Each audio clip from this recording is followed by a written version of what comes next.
पैसे की बचत होना कितना ज़रूरी है, इस चीज़ को आप बहुत अच्छी तरीके से खुद ही जानते हैं। आप सभी को मालूम है कि हमारी बचत हमारे भविष्य की कमाई होती है। जब हमारे पास पैसे की तंगी होगी या हमारे पास कोई सहारा नहीं होगा तो हमारी बचत ही हमें सपोर्ट करेगी, हमारी बचत ही हमारा सच्चा साथी होती है। लेकिन ये सब कुछ जानने के बावजूद भी हम क्यों पैसे बचा नहीं पाते? हम हमारी कमाई में से चंद पैसे भी नहीं बचा पाते क्योंकि हमारी परिस्थितियां ही कुछ ऐसी हो गई हैं। हमने हमारे खर्चों को, अपनी ज़रूरतों को शायद इस कदर बढ़ा लिया है कि हम पैसे नाम मात्र भी अपने लिए बचा भी नहीं पाते, और कुछ पैसे बचाते हैं तो कुछ दिनों में वो ख़त्म हो जाते हैं।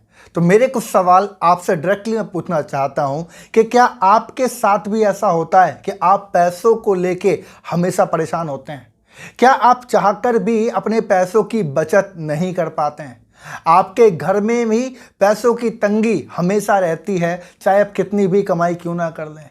क्या महीने के आखिर में आपका पर्स पूरी तरीके से खाली हो जाता है? क्या आप भी क्रेडिट कार्ड के बिना अपने आप को अकेला महसूस करते हैं? आपको हमेशा ये डर होता है कि क्रेडिट कार्ड अगर नहीं हुआ तो आपके खर्चे कैसे चलेंगे, या आपने उस क्रेडिट कार्ड को यूज़ कर लिया है तो उसकी पेमेंट आप किस तरीके से करेंगे? क्या इस भावना में आप अपने हर दिन को जीते हैं?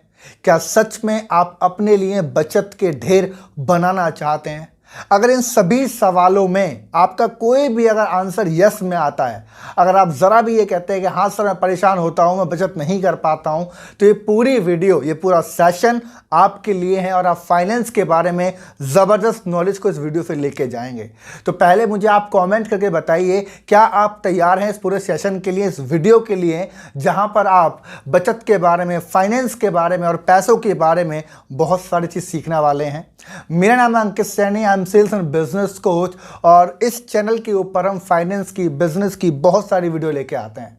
मेरी एक हम्बल रिक्वेस्ट रहेगी आपसे कि अगर आप पैसों के बारे में ज़रा भी दिलचस्प हैं, अगर आप पैसों को सीखना चाहते हैं, आप पैसों के बारे में उस ज्ञान को लेना चाहते हैं, तो इस चैनल को अभी के अभी सब्सक्राइब आप करिए, नोटिफिकेशन को ऑन करिए, ताकि कोई भी इंपॉर्टेंट वीडियो आपसे गलती से भी मिस ना हो जाए।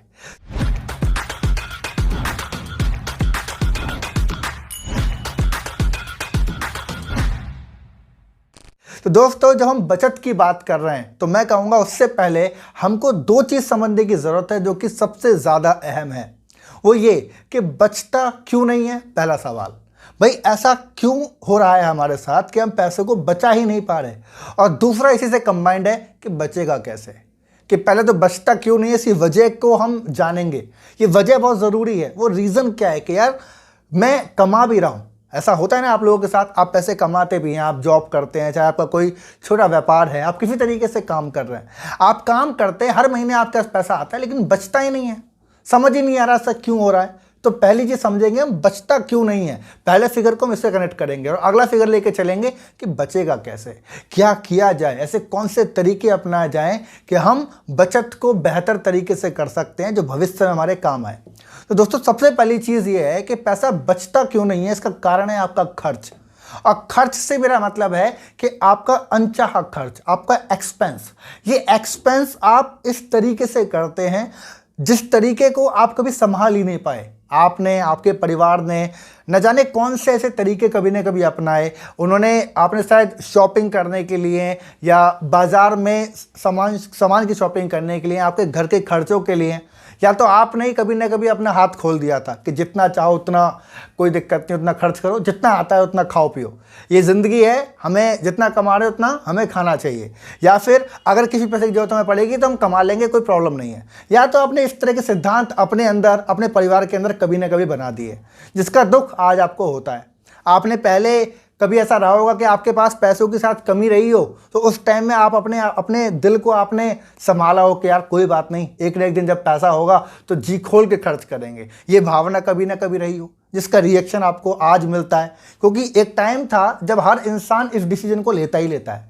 उसके अंदर रहता है कि आज पैसा नहीं है बट कल मैं दिल खोल के खर्च करूंगा, और एक दिन जब वो मैच्योर होता है तो उसको समझ में आता है गलत उसने कर दिया। तो सबसे बड़ी चीज़ मैं बोलता हूँ वो है खर्च, अनचाहा खर्च, अनजाना खर्च, आपको पता ही नहीं है आपका पैसा कहाँ जा रहा है। तो इसीलिए मैं एक सिद्धांत आपको बताता हूँ, वो सिद्धांत है कि अपने एक्सपेंस को आप ट्रैक करना सीखो। ट्रैकिंग बहुत बड़ी चीज़ है, ये मेरे साथ होता था, मेरे परिवार में हमने कभी इतना पैसा नहीं देखा था। हमारे पूरे परिवार की सारी मंथली इनकम ही 20-22 हज़ार रुपये थी एक समय पर। बट आज का जो हालात रहे हुए पिछले कुछ समय के अंदर, मैंने महीने का 2 लाख भी कमाया, 3 लाख भी कमाया। बिजनेस में जब आए तो खर्चे भी धीरे धीरे ऑटोमेटिक बढ़ गए, वो हमें पता भी नहीं चला। लेकिन जब समझ में आया, फाइनेंस को समझने लगे, तो हमें समझ में आया कि यार कोई गलती तो हो रही है जिसकी वजह से हम पैसे को मैनेज ही नहीं कर पा रहे, राइट। ये है अनचाहा खर्च। इसके लिए आप क्या करो, आप अपने एक्सपेंस को ट्रैक करना शुरू करो। देखो, एक रुपए का हिसाब रखना भी आपके लिए मैंडेटरी है, वो सबसे ज़्यादा ज़रूरी है। क्या करना है, या तो कोई डायरी पेन ले लो, कोई कॉपी पेन ले लो, या फिर कोई एक्सेल मेंटेन कर लो, और उस एक्सेल पे अपने हर एक रुपए का हिसाब आप रखो। और डेली रख सकते हो, डेली रखने में 2 से 5 मिनट लगेगा। 5 मिनट लगेगा, अपनी फैमिली से जाके पूछो भाई आज पूरे दिन में कहाँ कहाँ क्या क्या खर्च हुआ, इतना मुझे बता दो। या आप अपना हिसाब लिख लो, सीधी सी बात है, उसमें खर्च लिख लो भाई, डेली खर्च लिख लो, जो ज़रूरी खर्च है वो लिख लो, जो बड़े खर्च हैं वो लिख लो। बड़े खर्च मतलब अगर आप रेंट पे रहते हैं तो आपका किराया जाता है या आपकी ईएमआई जाती है, आपने किसी तरह की ईएमआई ले ली, वो आप बड़े खर्च में लिख सकते हैं जो जाना ज़रूरी है। इंश्योरेंस हो सकते हैं या ऐसी जगह जहाँ पैसा जाना ज़रूरी है। एक है डेली खर्च, जहाँ पे आपका दूध, राशन, चावल ये आता रहता है, सब्जी आती रहती है, ये आपको मालूम होना चाहिए। जैसे ज़रूरी खर्च में आ जाता है, जैसे कि बिजली का बिल है, आपका मोबाइल का रिचार्ज है। इस तरह का बेसिक एक्सेल आप बना लो, बहुत ज़्यादा साइंटिफिक होने की ज़रूरत नहीं है, लेकिन जितना आप कर सकते हो उतना बना लो। पता है क्या होगा, जब आप ये लिखेंगे तो आपको एक चीज़ समझ में आएगी पहले ही दिन कि यार आधे से ज़्यादा खर्च तो अनचाहे हो गए, इसकी ज़रूरत ही नहीं थी, आपने कभी सोचा भी नहीं था। और पहला दिन तो चलो झेल भी लोगे जैसे तैसे करके, लेकिन जब महीने के आखिर में पहुंचोगे तो आपकी आंखें खुली की खुली रह जाएंगी। अरे बचत होगी कहाँ से बचत होगी? पैसे तो लिमिटेड ही आ रहे हैं आपके पास भाई, 1 सोर्स से आ रहे हैं, 2 सोर्स से आ रहे हैं मैक्सिमम, लेकिन खर्चा 10 जगह हो रहा है जिस चीज़ की आपको भनक तक नहीं थी। तो पहली चीज़ आपसे ये समझने की कोशिश करो कि आपका खर्चा हो कर रहा है, इसके लिए आप एक्सपेंस को ट्रैक करना शुरू करो। अगली चीज़ मैं आपको बताना चाहता हूं, अपने पैसे को जो आप खर्च कर रहे हो उसको कैश में करना शुरू कर दो। नो यूपीआई सिस्टम, कोई यूपीआई का सिस्टम नहीं है। आपको बहुत अजीब लगेगा कि सर आज की दुनिया 2025 है, आज हम कैसे यूपीआई को इग्नोर कर सकते हैं, ये तो बहुत ज़रूरी चीज़ है। बट मैं कहता हूं कि ठीक है 2025 चल रहा है, बट हालात तो बुरे से बदतर होते चले जा रहे हैं ना। आप पैसे को नहीं बचा पा रहे हैं, नहीं फाइनेंस को समझ पा रहे हैं, इसीलिए एक चीज़ समझो, अपने पैसे को कैश में करना शुरू कर दो। कैश बहुत बड़ी ताकत है, मैं मानता हूँ। हमारे परिवार में हमको सिखाया गया, हम अपनी जनरेशन पे आए तो शुरुआती दिनों में हमने नहीं समझा, लेकिन जब मैच्योर हुए तो तुरंत समझ में आ गया कि नहीं यार कैश कितनी इंपॉर्टेंट चीज़ है। तो कैश रखना शुरू करो। आपके घर के खर्चों के लिए आपके पास, आपके परिवार के पास कैश में पैसा होना चाहिए। अगर आपका बिजनेस ऐसा है कि भाई ऑनलाइन ही सारा कुछ हो रहा है, तो मैं कहता हूँ बैंक जाओ एटीएम और जाके कैश निकाल लो। थोड़ा अजीब लगेगा बट थोड़ी सी हार्ड वर्क लगेगी, बट एक बात एक करके देखो, एक बार मेरी बात मानो, ये आप करके देखो, आप कैश का इस्तेमाल करना शुरू करो। और अगर और थोड़ा सा डार्क आप इसे करना चाहते हैं तो एक चीज़ और आप कर सकते हैं, वो क्या है कि किसी जगह से आप अरेंज करो कैश में 10 के नोट के गड्ढे। 10 के नोट जैसे 100 रुपये हैं तो 10-10 के नोट 10 जाने चाहिए, 1000 रुपये तो 100 जाने चाहिए। अगर ऐसा हो जाए तो और थोड़ा ज़बरदस्त होगा, आप अपने आप को एक्चुअल में रियलाइज़ करा पाओगे कि यार ये एक्चुअली चल क्या रहा है, राइट। तो कैश का इस्तेमाल करो। इससे पूछोगे होगा क्या? इससे होगा ये कि मान लो आप कहीं पे 100 रुपये खर्च करना चाहते हो, ठीक है। अब यूपीआई में तो खाली बटन लगते हैं, टिक टिक टिक, और होगी पेमेंट, 1 सेकंड में नहीं लगता, ठीक है। अगर 100 का नोट होगा तो भी अजीब लगेगा, अजीब नहीं लगेगा इतना कि चल ठीक है 100 का नोट दे दिया, और 500 का दे दिया तो आप तो अपने आपको राजा और समझोगे कि 500 दिया भाई, 1 नोट दिया था और 4 लौट के आए 100 के। तो ये मैं खैर मजाक कर रहा हूँ, लेकिन इसको ऐसा समझो कि जब आप पैसा कैश में रखते हो ना तो आपको समझ में आता है कि भाई पैसे को मैनेज कैसे करना है। आप अगर 10 की नोट की गड्डी है, 100 रुपये खर्च हो गए, अगर आपके 10 नोट जाएंगे गिन के, बड़ा दुख होगा। एक बार ट्राई करके देखो, मज़ा आएगा और दुख भी होगा। आप देखना जब 200 रुपये जाएंगे तो देखोगे, जब 500 जाएंगे, अभी आप 500 रुपये यूँ ही खर्च कर दोगे, आपको पता तक नहीं चलेगा, लेकिन आधी गड्डी खत्म हो जाएगी, समझ रहे हैं ना, आधी गड्डी खत्म हो जाएगी। ये आपको रियलाइज़ कराएगा। मैंने क्या बोला, पहला सिस्टम हम जो पकड़ने की कोशिश कर रहे हैं, ये खर्च होता क्यों है, रीज़न क्या है? खर्च ऐसा होता है कि हम इमोशनली डिसीजन लेते हैं, हम चीज़ों को समझ नहीं पा रहे और लास्ट में आके हम सिर्फ रोना रो रहे हैं कि यार पैसा बच नहीं रहा और तंगी बहुत हो रही है, ये दिक्कत है, वो दिक्कत है। इसका एक्चुअल में कोई समाधान नहीं है, समाधान आपको ही निकालना है। इसी सिनेरियो में आपको आगे बताना चाहता हूं और वो है कि अगर आपको पैसे खर्च करने ही हैं, अगर आपको लगता है कि भाई मेरे को तो डेली फास्ट फूड खाने की आदत है या मेरा डेली खर्च होता ही होता है, मेरे को हर दिन, मतलब हो सकता है हर दिन तो कोई नहीं आता, लेकिन मान लो आप सब्सक्रिप्शन पे खर्च कर रहे हो, आप मूवीज़ पे खर्च कर रहे हो, आपको शॉपिंग करनी है छोटी मोटी, या आप फास्ट फूड खा जाते हो डेली, तो आप एक काम करो, आप एक दिन बना लो। उस दिन को आप कह सकते हो संडे, जैसे मान लो संडे एक्सपेंस डे हमारा बन गया। अब संडे एक्सपेंस डे का मतलब समझिएगा, मैं आपको प्रैक्टिकली बता रहा हूँ। ये ऐसे है कि मान लो आप हर दिन 100 रुपये खर्च करते हो अपने लिए, ऊपर 100 रुपये 200 रुपये खर्च कर देते हो, मान लेते हैं। अच्छा, 200 रुपये रोज खर्च करते हो आप अपने परिवार के ऊपर, हफ्ते में वैसे ही 1500 रुपये होते हैं। लेकिन एक बार खुद को टारगेट करो कि यार इस हफ्ते 1 रुपया भी खर्च नहीं करूंगा, लेकिन संडे मेरा एक्सपेंस डे होगा, संडे के दिन में पैसा खर्च करूंगा। अब क्या करोगे आप 200 200 200 200 रोज बचाओगे। संडे वाले दिन तक आपके पास लगभग 1500 रुपये आपके पास होंगे। अब 1500 रुपये आपके पास हैं, अब दो चॉइस हैं, या तो 1500 के 1500 खर्च कर दो, कोई बात नहीं, वो आपने शुरुआत कर रहे हैं, धीरे धीरे आपको समझ में आएगा। लेकिन अगर 1500 नहीं खर्च कर सकते तो कोशिश करो कि सिर्फ 1000 खर्च हो। अगली बार कोशिश करो कि सिर्फ 500 ही खर्च हो। देखो संडे एक्सपेंस डे भी आया, आपने मन से किया भी, लेकिन पैसा भी बच गया आपका। इससे एक चीज़ आएगी, पहले जो डेली जो आप खर्च कर रहे हो ना, पहले तो ये खत्म हो जाएगा, क्योंकि आप अपने आप को डिसिप्लिन कर चुके हो कि यार एक दिन, सिर्फ एक दिन मुझे ये करना है। एंड सेकंड चीज़ उसी के अंदर इंक्लूड हो गई, वो क्या है कि वहाँ भी आपने कम कम खर्च करना शुरू कर दिया। भाई हफ्ते का 1500, 4 हफ्ते का हो गया 6000। अगर पूरे महीने में आपने 6000 की जगह सिर्फ 3000 भी खर्च किया तो 3000 बच गया आपका। इस तरह के आप SIP कर लेना या आप कहीं पे इन्वेस्टमेंट कर लेना, उसको बचा के रख लेना, ये XYZ फैक्टर होता है। बट कमाल की बात यह है कि पहले आप इस फैक्टर को समझो कि ये खर्चा हो क्यों रहा है। इसके पीछे ये बहुत बड़ी वजह है जो मैं आपको बताने की कोशिश कर रहा हूँ। एंड वीडियो को मैं बड़ी नहीं करना चाहता, मेन बात आपके सामने जल्दी करना चाहता हूँ ताकि आप सही चीज़ों को जल्दी सीख पाओ। तो अगला सिनेरियो आता है कि बचत करें कैसे। तो करें कैसे के ऊपर मैं सिर्फ एक स्ट्रेटेजी आपको इस वीडियो में देना चाहता हूँ। वैसे बहुत सारी है, लेकिन एक देना चाहता हूँ, क्योंकि अगर आपने ये भी शुरू कर दी तो आपको रिजल्ट मिलने शुरू हो जाएंगे। अगर ये भी शुरू कर दी तो आप पॉजिटिव फील करोगे और आप फाइनेंस के बारे में और डिटेल में जानना शुरू कर दोगे। शुरुआत एक स्टेप से कर दो। वो क्या है? वो ये है कि एक तरीका आजमाओ। वो ये है कि या तो आप 100 रुपये, अगर आपको लगता है कि आप 100 रुपये पर डे सेव कर सकते हो तो 100 रुपये सेविंग की हैबिट डाल लो एक बार बस। और ये हो सके तो 1 महीने कर दो, एक साथ मत करना है कि 3000 रुपये ले मैंने एक साथ डाल दिए, क्योंकि आज 3000 है, जोश जोश में गिर दोगे, कल नहीं होंगे तो नहीं गिरोगे या फिर निकाल लोगे उल्टा। 100 रुपये का फैक्टर बना लो कि 100 रुपये रोज सेव कर दूंगा, 100 रुपये रोज सेव कर दूंगा। ये फैक्टर एक बार अपने अंदर बना लो। इससे फायदा क्या होगा? पहली बात, एक हैबिट आएगी। दूसरी बात, पैसा आपके पास बचता चला जाएगा। तीसरा, एक तरह का मोटिवेशन आएगा कि यार अगर मैं 100 रुपये डाल सकता हूँ तो 200 भी कर सकता हूँ, 300 भी कर सकता हूँ। ये एक ज़बरदस्त हैबिट है, मैं आपको बताना चाहता हूँ। और इसी में थोड़ा एडिशनल मैं आपको कर दूँ, थोड़ा आपको लगता है कि और कुछ बेहतर हो सकता है, तो मैं बोलूँगा एक जोन को अपना लो। वो होता है अनकंफर्टेबल सेविंग जोन। इसको कैसे अपनाता हूँ मैं आपको बताने की कोशिश करता हूँ। फॉर एग्जाम्पल 100 रुपये का एक एग्जाम्पल दूंगा, आप अपने हिसाब से फैक्टर कर लीजिएगा। मान लो आपको 100 रुपये सेव करने हैं, ठीक है, तो आप एक दिमाग लगाओ कि सिर्फ 100 का नोट ना गिरकर या 100 रुपये की एक फिक्स अमाउंट ना गिरकर आप उसमें 89 रुपये सेव कर दो। 89 रुपये आप सेव कर दो, ठीक है।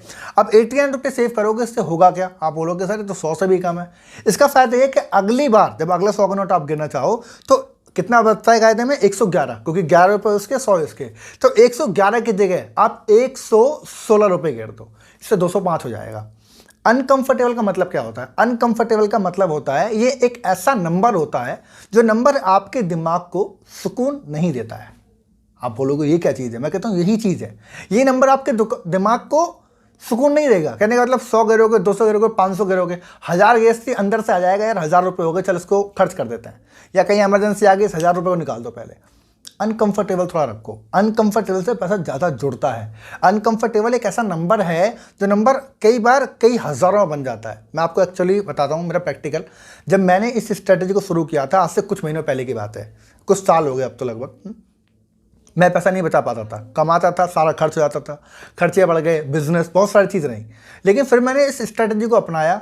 मैं आपको सच बता रहा हूँ, सिर्फ 1 महीने के अंदर अंदर 1 महीने के अंदर अंदर मैंने 1.5 लाख रुपए की सेविंग कर ली थी। और 1.5 लाख रुपए कब हुए मुझे पता भी नहीं था, क्योंकि मैं कभी उसमें 1500 गिरता था, कभी उसके अंदर 1487 रुपये गिरता था, कभी उसके अंदर 2270 रुपये गिर देता था, मुझे कुछ नहीं पता था। ये एक अनकंफर्टेबल नंबर होता है जो आपको पुश करता है। अब एक चीज़ और मैं ऐड कर दूँ उसमें, तो वो क्या करो, सेविंग करने के लिए कुछ ऐसी चीज़ अपनाओ जो आपके लिए बेहतर हो। जैसे कि मैं आपको बताता हूँ, कोई ऐसा बैंक अकाउंट आप ओपन कर लो जिस बैंक अकाउंट की आपके पास डिटेल ज़्यादा नहीं है, आप खाली उसमें डेबिट कर सकते हो, पैसे आप उसमें गिर सकते हो, निकाल नहीं सकते। आप हो सके तो ऐसा कर लो कि आपको पता भी ना हो कि उस सेविंग अकाउंट के अंदर कितने रुपए हैं, ऐसा भी कोशिश करो। इससे होगा क्या, आपने मान लो आज 600 रुपये गिर दिए, पता ही नहीं है आपको, SMS नहीं आना चाहिए आपके पास, ठीक है। आपको चेक करना है 1 हफ्ते में चेक कराना, वो अलग बात है। SMS कुछ नहीं आना चाहिए। 600 गिर दिया आपने, फिर कभी 1300 गिर दिए, कभी 1500 गिर दिए, कभी कोई अलग अमाउंट गिर दी। इससे सेविंग होती है, इससे बचत होती है। अब बोलोगे इसका एसेंस क्या है सर? एसेंस है कि जब आप उस अमाउंट को देखोगे, मान के चलो आपने मेहनत करते करते 2-3 महीने इस स्ट्रेटेजी को अपनाया, आपने, आपके परिवार ने, और 2-3 महीने के अंदर आपके पास 20-25 हज़ार रुपये हो गए, 20-25 हज़ार रुपये हो गए। आप ऐसा सोचेंगे कि यार ये कैसे हो गया, और वो 25 हज़ार रुपये एक बड़ा अमाउंट आपको दिखना शुरू हो जाएगा। फिर इसी हैबिट को आप आगे आगे आगे आगे बढ़ाते रहेंगे, और ऐसे करते करते आप सेविंग करना शुरू कर देंगे। 2 फैक्टर इंपॉर्टेंट है, पहले हो कहाँ रहा है, क्यों नहीं कर पा रहे हो, उसको रोक लो, उसको थोड़ा ट्रैक कर लो, पकड़ लो, और दूसरा इसको मैनेज कर लो। इसको मैनेज कर लिया, काम हो जाएगा। कमेंट करके बताओ वीडियो में नीचे कमेंट करो कि ये वीडियो आपको कैसे अच्छी लगी। आप कमेंट करके बताओ इस वीडियो से जो आपने सीखा उसको आप कैसे इंप्लीमेंट करोगे, और क्या दिक्कतें आपको आ रही थी जो आप फेस कर रहे थे, आपको लग रहा था मैं कर नहीं पा रहा हूँ। इस वीडियो से आपने क्या सीखा वो मुझे कमेंट करके बताओ, मैं उस कमेंट को पढ़ना चाहता हूँ। उस कमेंट को आप जरूर करो अभी के अभी, राइट। एंड फाइनेंस की बहुत सारी वीडियो आपको देखनी है ना, बहुत सारी वीडियो देखनी है आपको, तो एक काम करना, इस चैनल को आप सब्सक्राइब करो, नोटिफिकेशन को ऑन करो। और एक चीज़ और देखो, पैसों के बारे में जितना सीखा जाए उतना कम है, क्योंकि आज आपके पास कम पैसे हैं तो वो स्ट्रेटेजी आपको शायद अनचाही लग सकती है, लेकिन एक दिन पैसों के बारे में जितना ज़्यादा और ज़्यादा आप सीखते रहते हैं वही ज़्यादा आपको आगे बढ़ाता है, आपको मोटिवेट करता है। अगर आप सच में पैसों के बारे में और डिटेल में सीखना चाहते हैं, फाइनेंस को पकड़ मजबूत करना चाहते हैं, तो मेरे पास एक चीज़ है आपके लिए जो आपकी हेल्प कर सकती है, और वो है मेरी आने वाली एक बुक। ये अभी ई बुक के फॉर्म में, इसका नाम है दौलत का दरवाज़ा। ये अभी चल रही है प्री लॉन्चिंग के अंदर, लेकिन इसका ई बुक फॉर्म तैयार हो चुका है। इस बुक को आप साइड में देख पा रहे हैं। इस बुक के अंदर पैसे के बारे में बहुत सारी बात करी गई है। पैसा बचाओगे कैसे, कमाओगे कैसे, पैसा लगाओगे कहाँ, क्यों नहीं कर पाते, कैसा पैसा आप मेंटेन करके उसको कई गुना बढ़ा सकते हैं। इसके लिए एक काम करो, इस साइड में फोटो देख रहे हैं आप, इस फोटो के ऊपर मैंने पूरा कंटेंट लिखवा दिया है। इस कंटेंट को आप पढ़ लो। इस बुक के अंदर क्या मिलेगा, लगभग 200 पेज की पूरी बुक है जो मैंने अभी लिखी है, और ये लॉन्च में चलने वाली है। पैसों के बारे में ज़बरदस्त बुक है, फ्री नहीं है, इसका थोड़ा सा पेड चार्ज है। डिस्क्रिप्शन में लिंक है, आप जाके इसको बाय कर सकते हैं, इसको पढ़ सकते हैं। एक बात का वादा है मेरा, आप एक बार इसको पढ़ लेंगे ना, वापस आएंगे इस चैनल के ऊपर और कमेंट खुद लिखेंगे कि इस बुक से आपने इतना कुछ सीख लिया है ना कि जीवन में शायद आपको आने वाले 10-20 साल तक अभी कुछ और सीखने की जरूरत नहीं है। तो इस बुक को अभी के अभी जाके बाय करो, पहले कंटेंट पढ़ लो, ज़बरदस्त कंटेंट, ज़बरदस्त वीडियो बुक मैंने आपके सामने ये लॉन्च कर रहा हूँ। फिलहाल के लिए इसे जाके पढ़ो, बहुत ज़्यादा कुछ सीखो, लगातार अपने आप को फाइनेंस में एक्सपर्ट बनाओ। मिलेंगे अगली वीडियो में एक शानदार टॉपिक के साथ, और तब तक के लिए wish you all the best.